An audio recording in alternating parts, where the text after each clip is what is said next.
వర్షాలు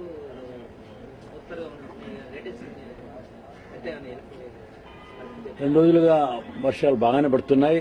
దేశం మొత్తం మీద కూడా పడుతున్నాయి, రాష్ట్రంలో కూడా బాగానే పడుతున్నాయి. నిజంగా గడిచిన రెండు మాసాలుగా వర్షాలు సక్రమంగా కొంత ఆలస్యంగా పడటము, సక్రమంగా పడకపోవడానికి ముఖ్యమైన కారణం ఏంటంటే, మీరందరూ గుర్తుండే ఉంటుంది మీకు, మొదటి విడత పోలింగ్ అవుతూనే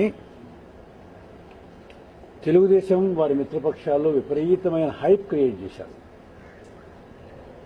తెలుగుదేశం పార్టీ అధికారం వస్తుంది, మహాకూటమి అధికారంలోకి వస్తుంది. మీ టీవీ పేరు మహానే కదా, మహాకూటమి అధికారంలోకి వస్తుంది అనే హైప్ విపరీతంగా క్రియేట్ చేశారు. దాంతో చాలా మంది భయపడ్డారు, నిజంగా మహాకూటమి ఏమన్నా అధికారంలోకి వస్తుందేమోనని. ఈ భయపడ్డ వాళ్ళల్లో వరుణదేవుడు కూడా ఉన్నాడు. తెలుసుకుని చైనా లాంటి ప్రాంతాల్లో ఎక్కడెక్కడో దూరంగా పోయిన వరుణదేవుడు మళ్ళా వెనక్కి వచ్చి మళ్ళీ ఇప్పుడు రాష్ట్రాన్ని, దేశాన్ని కూడా సంతృప్తిపరిచే విధంగా వర్షాలు ఇచ్చే కార్యక్రమాన్ని చేస్తున్నాడు.